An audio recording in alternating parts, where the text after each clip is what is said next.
আসসালামু আলাইকুম। ওয়ালাইকুম আসসালাম। আমি প্রবাসী ছিলাম, যার কারণে প্রবাসীদের কষ্ট দুঃখ বুঝি।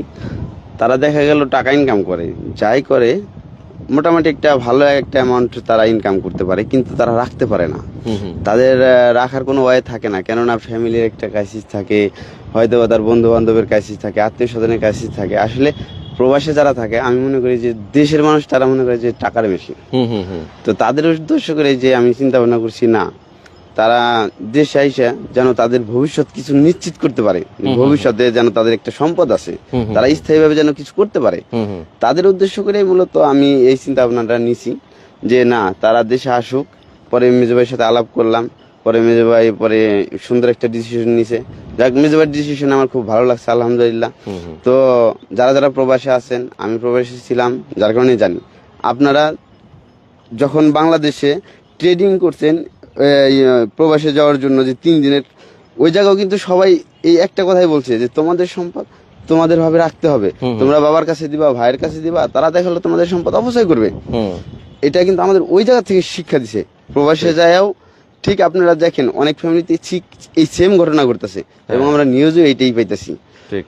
তো আমার সবকিছু মিলে যে না, আমি প্রবাসীদের জন্য কিছু করতে চাই, আমার নিজের পক্ষ থেকে এটা উদ্যোগ নিচ্ছি। এবং আমার সাথে আমার ভাই আছে, ইনিও আমার সাথে এখন জড়িত এই উদ্যোগের ব্যাপারে, এবং তিনি একমত।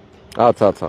তো সব প্রবাসী ভাইরা আমি দোয়া করি আপনারা ভালো থাকেন, দেশে আসেন, এবং দেশে কিছু একটা করে আপনারা আপনাদের ভবিষ্যৎ নিশ্চিত করেন। সারা জীবন প্রবাসী থাকাটা সম্ভব না। আপনারা ফ্যামিলির পিছনে সময় দিবেন, প্রবাসী থাকবেন, আসলে এইভাবে হয় না। তো প্রবাসী থাকলে কি দেখা গেল কারো দুঃখ কেউ বুঝে না, কারো কষ্ট কেউ বুঝে না। দেশে একটা অনুষ্ঠান হইতেছে, সে ভিডিও ফোনে একটু খুশি হইতেছে, কিন্তু তার অন্তরটা ফেটে যায়। ঠিক ঠিক। সে কোনো আনন্দ ভোগ করতে পারে না। তার একটু অসুখ হয়েছে, সে ওই বিদেশে এমন প্রবাস এমন একটা জগৎ যে কেউ কারো হেল্প করতে চায় না, কেননা কারো ওইভাবে সময় নাই। ডিউটি করতে হয়, আসতে হয়, গোসল, জামা কাপড় ধোয়া, রান্না, হ্যাঁ, নিজেরই সব করতে হয়। যার কারণে আরেকজনের যে হেল্প করবে সেই সময়টা পাওয়া খুব কষ্ট। যার কারণে আমি চাই যে তারা দেশে আসুক, তাদের নিশ্চিত একটা ইনকাম হ্যাঁ, নিশ্চিত ইনকাম নির্দিষ্ট করে তারপরে সে দেশে আসুক, দেশে ইনকাম করুক, এবং পরিবারের সাথে ভালো থাকুক।